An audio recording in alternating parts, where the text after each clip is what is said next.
Thank you for being here. Om Shanti. I am so grateful to be here with you, Kaavya. The first moment I set eyes on you, I saw a little angel. Thank you so much. Let's begin with something basic. When we talk about manifestation or when we talk about spirituality, how do these two go hand in hand? I see that when I think of peace and I use peace, I'm manifesting peace. Someone will have the experience of that peace. So what I have emerged and manifest will be peace. So I could do any quality I choose to in life. Love, peace, happiness, patience. Any quality that I feel I need. The more I can connect with the soul, the more I can connect with the divine power, the supreme power, as we say, God, the supreme soul, Yes. the supreme source of everything I need.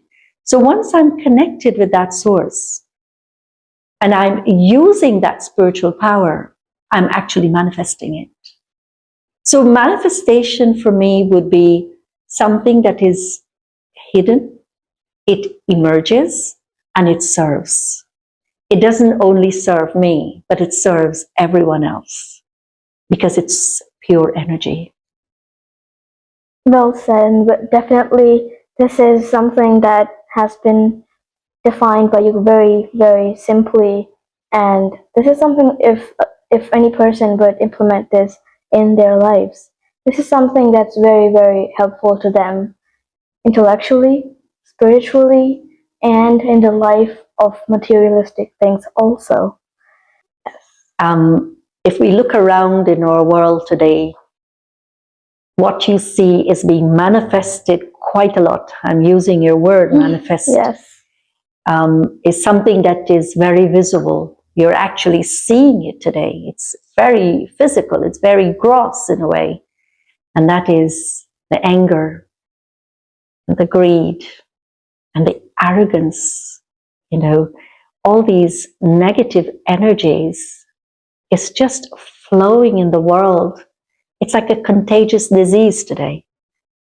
And one can't even discern if it's the right thing to do or the right thing to be today. People think that it's natural. I must be angry.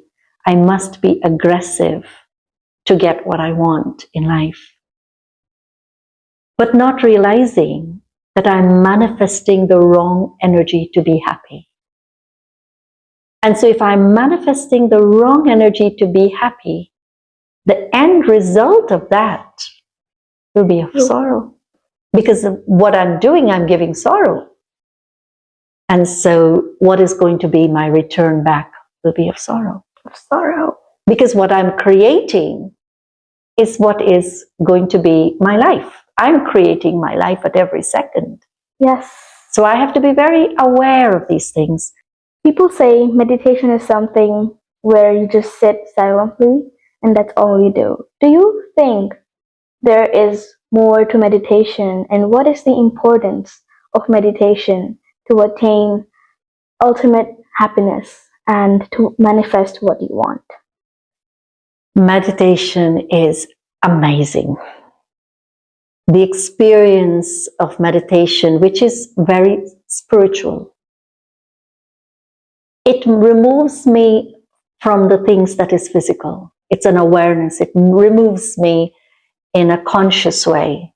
I am separating my conscious thoughts away from that which is physical.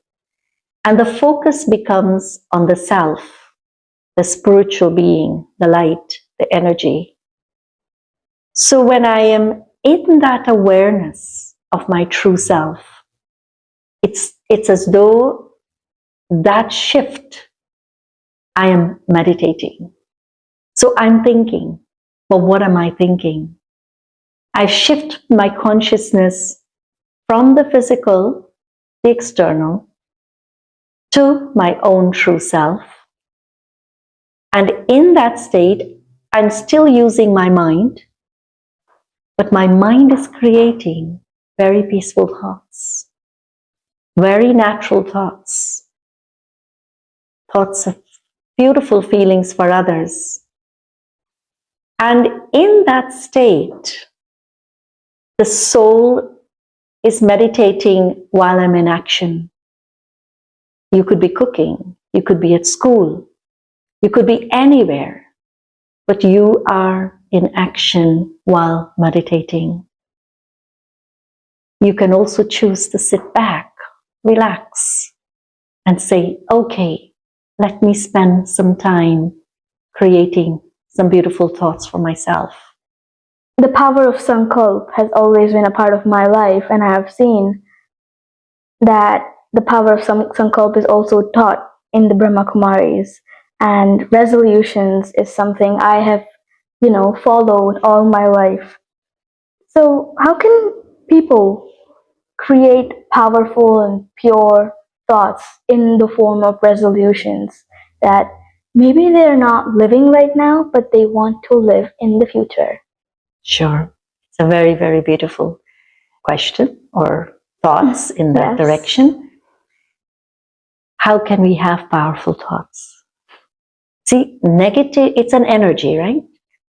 Positive energy, negative energy.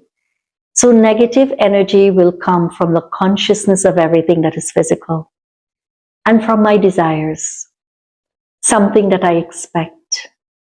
So that energy is pushing me, and you can achieve it, right? Yes. Many people achieve many things out there.